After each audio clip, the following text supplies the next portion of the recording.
Welcome to session 2 of Motivating Reluctant Learners. I want to start off this week by asking you this question. I want you to reflect on it. What does motivation mean to you? When teachers say that they want motivated students, they can mean vastly different things. Some teachers mean that they want students to be inspired, or students that develop a deep and abiding love for learning. Some mean that they want their students to be interested in the coursework and engaged in class. Some teachers mean that they want students to try, to put forth the effort of learning and to ask questions, and ask questions especially when they don't understand. And some teachers simply want students to do their homework and come to school on time. But these are all different types of investments. Further complicating things is that our ideas about the kinds of investments we want from students to make may not always be realistic or even important. We want them to wriggle with excitement every time we pull out the place value mats, or smile with delight every time we pass out another Elizabethan sonnet to discuss, but are excited and delighted. Are they actually prerequisites to learning? We may want them to keep meticulous desks or carefully catalog every handout using a more complicated version of the Dewey Decimal System. But can students still effectively learn when their desks are less than spotless and their notebooks are less than pristine? Before we work on how to get students to invest in our classrooms, this week we're going to take the first step in making sure that we are asking students to make the right investments in our classroom. Often when I ask teachers what motivation looks like in their classrooms, they say, I just want them to care. But when I push a little bit on that, they have a hard time telling me what caring looks like. And I do too. Motivation can be this ambiguous goal, right? If we are going to help out our students to become more motivated, then we first have to translate what that actually means into concrete behaviors. And you guys started this in your discussion post from last week. So when you say that, you want your students to be motivated, that's what we're going to think about. What does that actually mean? How do they behave? What would they feel like? How would they react to new learning? And what would be different? So this week we are going to talk about cultivating the right kind of investment. And now that you have thought through the investments you would like students to make in your classroom, the next step is to determine whether those investments are really the right ones for your students. For instance, you may want your reluctant learners to start doing their homework every single night, but is that the best place to start? Would they be better off in the long run if instead they were able to make a different investment instead? It's important to identify the right investments up front so that we don't waste our time trying to get students to do things that don't really matter to the learning or to their success. So, identifying the right kind of investments will also help us focus our students' attention and energy in the right direction. This is especially true for students caught in a cycle of failure who may be downright resistant to making any investment at all. So your students are more likely to invest in a classroom in what we ask them to do is specific, meaningful, observable, realistic, worth the effort, and small. So we're going to talk about those different criteria today. The first criteria we're going to talk about is specific. Often students don't invest in our classrooms, not because they don't want to, but because they don't know how to. What looks like resistance can simply sometimes be confusion. Thus, it's important that any investment we ask them to make is clear in terms of the behaviors we're asking for and the component parts of those behaviors. So, instead of making vague requests, so will you try harder to complete your homework? We want to ask students to agree to something very specific. Will you commit to completing this minimum of 9 problems on your next assignment? And instead of telling them to, pay attention in class or arrive ready to learn, we want to clarify what each investment requires. So I need you to keep your head off the desk, or keeping your eyes open and on me, being in your seats, having the materials you need when the bell rings, so on, so forth, right? And this degree of specificity lets students know what is expected of them, but it also gives them concrete steps for making investments. Another reason this specificity is important is that our idea of motivated behavior becomes vastly different from our students' idea of motivated behavior. And they may manifest their motivations in ways that we may miss. So, perhaps your students do care about the learning and success, but they don't show their caring in a way that you recognize. Perhaps your students are investing, but you're not using a particular currency that they need or have. And while we are looking in vain for students to demonstrate engagement through active or vocal participation during discussions, they may be demonstrating engagement by listening or silently processing rather than engaging through conversation. So, making our investment requests specific provides clarity to everybody, but also allows us to put structures in place to facilitate that investment and to monitor students' success. So that's criterion 1. Criterion 2 is all about being meaningful, right? We often think that if our students just understood how important it was for them to do their homework each night, or why missing class puts them at such a disadvantage, that they would change their unmotivated ways. So often we set off to explain our reasoning, but it isn't that students don't understand the importance of coming to class or doing the work. Most of the time I would say they do.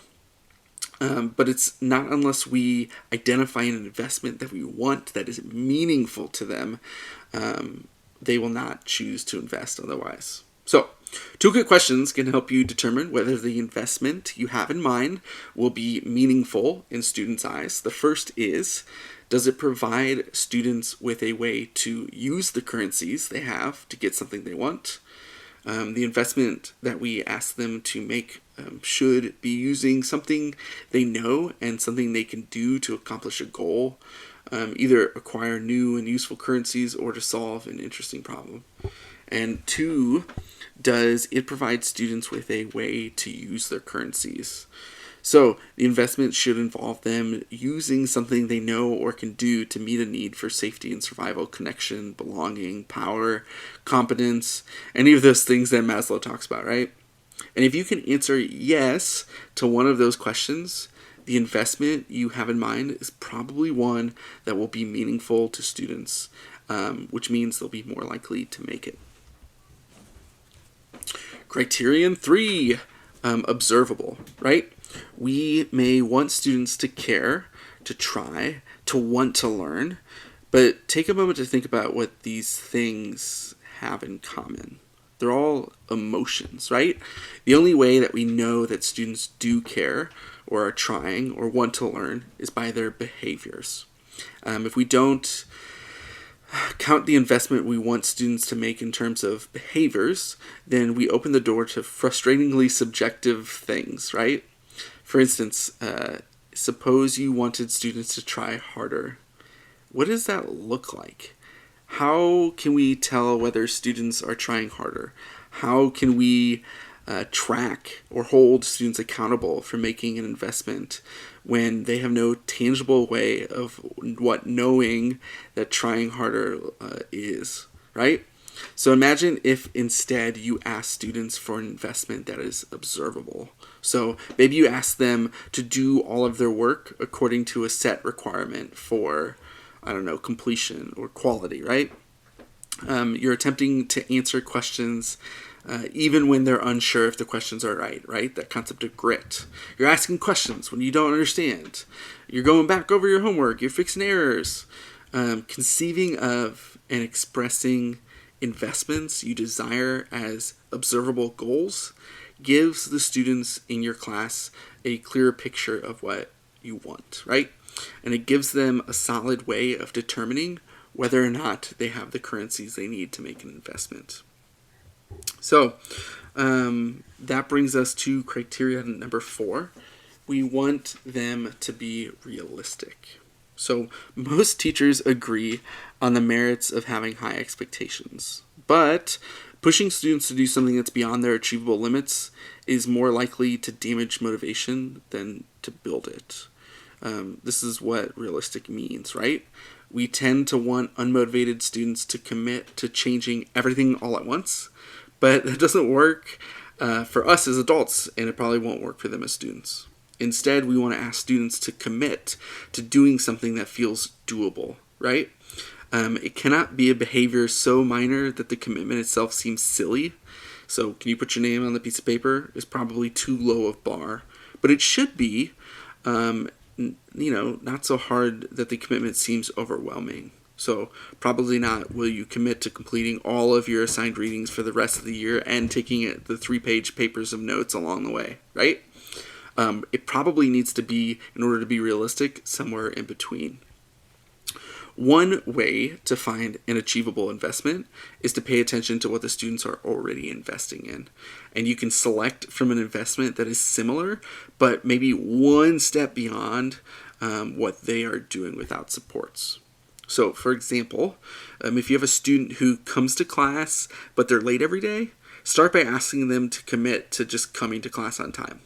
And then give them some strategies to do so, right? If you have a student who is already doing homework some of the time, maybe you ask them that they complete the homework every night and then give them some supports, right? Maybe a template for writing down assignments, some reminders, maybe a way to access additional help if they get stuck. And if you have students who manage to focus on their work for just a few minutes at a time, maybe asking them to increase these on-task behaviors, which will probably help them finish classwork, if we're being honest, and provide additional support such as like a quiet place to work or concentrate. Maybe breaking up the assignment into chunks. But the key here is to start where the students are and gradually help them move to where you want them to be. This brings us to criterion number 5. Make it be worth the effort. The purpose of getting students to invest in our classrooms is to advance their learning in some way, right? Asking them to complete assignments that are not interesting or offer very little value wastes both the time that they have trying to invest in your class, and it kind of wastes our time. Asking a student to complete the work for the remainder of the semester at a point when it's mathematically impossible for the student to catch up or pass seems pointless to them. So one way that we can make an investment worth the effort is to choose an investment with a short-term payoff. Short-term payoffs provide hope, which is really important for students who are reluctant to invest, especially if they have a history of failure, right? When students see how just a small investment can lead to big gains, it's evident that success becomes much more within their reach. A good deal of making sure this type of investment is worthwhile depends not only on the type of behavior we're asking for, but also on our own behavior as teachers. For example, you might want students to come to class on time and be in their seats when the bell rings, but this investment is only worth the effort for students if we're ready to start class promptly. Likewise, if we want students to work quietly and independently on their classwork, rather than distracting our neighbors or being strife with all different sorts of behaviors, we have to make sure to acknowledge that when they do their work quietly and independently, there's some benefit to it, right? And for reluctant learners, motivated behavior that goes unacknowledged may not even be seen to be worth the effort. This brings us to our final criterion, having investments be small. And for many students, investing in the classroom in the way that we would like them to invest can be really tough. We have digital minds. Students especially have digital minds, right? And they may struggle, for example, with an expectation that they will sit quietly and read from a textbook or a novel for incredibly long stretches of time. And for students with a history of failure, a request for big changes in behaviors like this will seem particularly daunting. And although they may want to do better in school, Oftentimes, some of these students don't have a sense of, or a clear sense of what doing better even means, let alone how to go about it. So, motivated students can seem like a big change, but the trick is to find ways to make it small and doable. A student may not be able to commit to caring every day for the rest of the year, but they can probably commit to completing a single week's worth of homework. Chip and Dan Heath call this idea, this incremental approach, called shrinking the change. And if you've read Atomic Habits, they talk about this as well. James Clear does. But in Switch, Shrinking the Change, they argue that one way to motivate action is to make people feel closer to the finish line than they may have previously thought. So it changes motivation because it is never one giant shift. It's the result of several smaller shifts in a student's thinking and effort. And over time, these tiny shifts lead to big changes. So rather than focus on asking students for big investments, at first we can find a small change that they can make or a tweak to their behavior that sets them on the pathway to a bigger investment. Instead of asking a chronically tardy student to come to class on time, maybe we could, can you beat the time you came to class today by 30 seconds? And if he's able to continue doing this over the course of a few days, guess what? He'll soon be getting to class on time. Rather than asking a student to complete the entire project, maybe we can break the project down into baby steps. And once a very resistant group of 11th graders complete a 10-page research project by telling them that we can do it in just 5 2-page papers. And once they get through all those 2-page papers, then you spend a class period writing transition paragraphs, and they have this aha moment where they've all of a sudden written their first 10-page paper. So this idea of asking for small investments seems counterintuitive, but shrinking change is a powerful way of helping resistant and reluctant learners make that initial investment. We all know as adults that the first step is the hardest, so it makes sense to make a small step easy. And once students realize that they can make progress from these tiny investments, they may be more motivated to keep up with and eventually make those bigger investments. So, we talked about these criteria for shaping investments in our classroom, right? I want them to be specific, meaningful, observable, realistic, worth the effort, and small.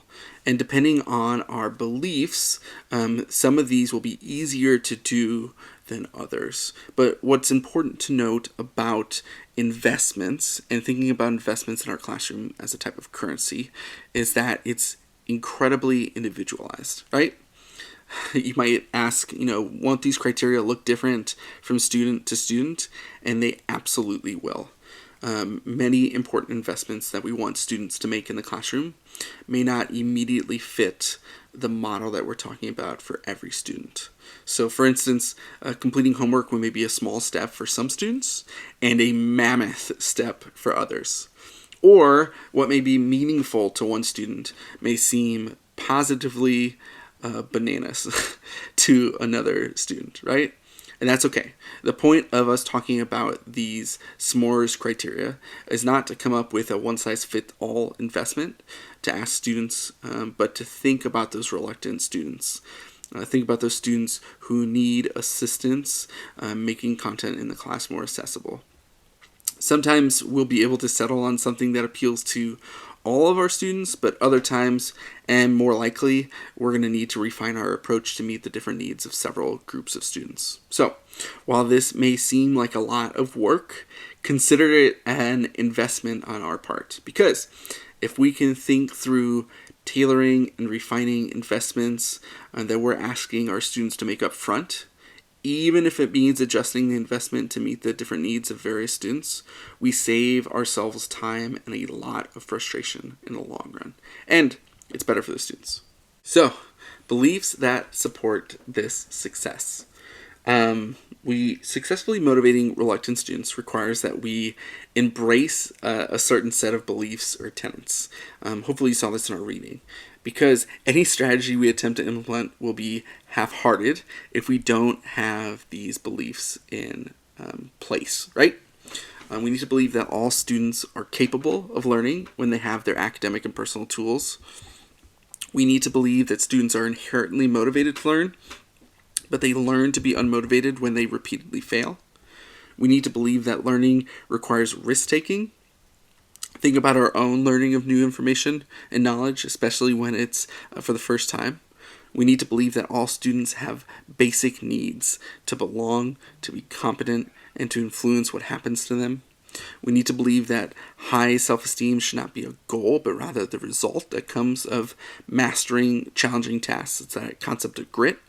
And we need to believe that high motivation for learning in school most often occurs when adults treat students with respect and dignity. So, our homework this week is kind of a survey that I want you to take about yourself, your beliefs, and your investment that you're looking for students to make inside your classroom. So I'm going to read out these questions. These are the questions you will post answers to inside Google Classroom, and then you will look at other people's responses and see if you can make connections to what you have written out for your responses. So, part A, what is one key investment you want students to make in your classroom? B, what specific actions then do you want students to take in order to invest in your classroom? C, how will this investment help students use their currencies to make their basic needs? D, how will you know that students are making this investment? So what can you observe, right? What can you see? What can you hear? E, and is this investment achievable given students' current abilities and currencies?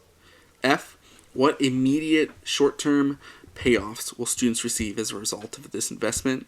And G, how can we shrink that change so that the student's initial investment feels doable? What are the baby steps that we can think of going forward with this investment?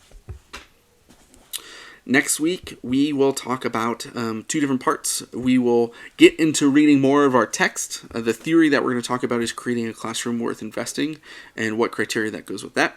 And our application, what we can do, something actionable, is emphasizing effort. And that'll be our first full chapter in our text.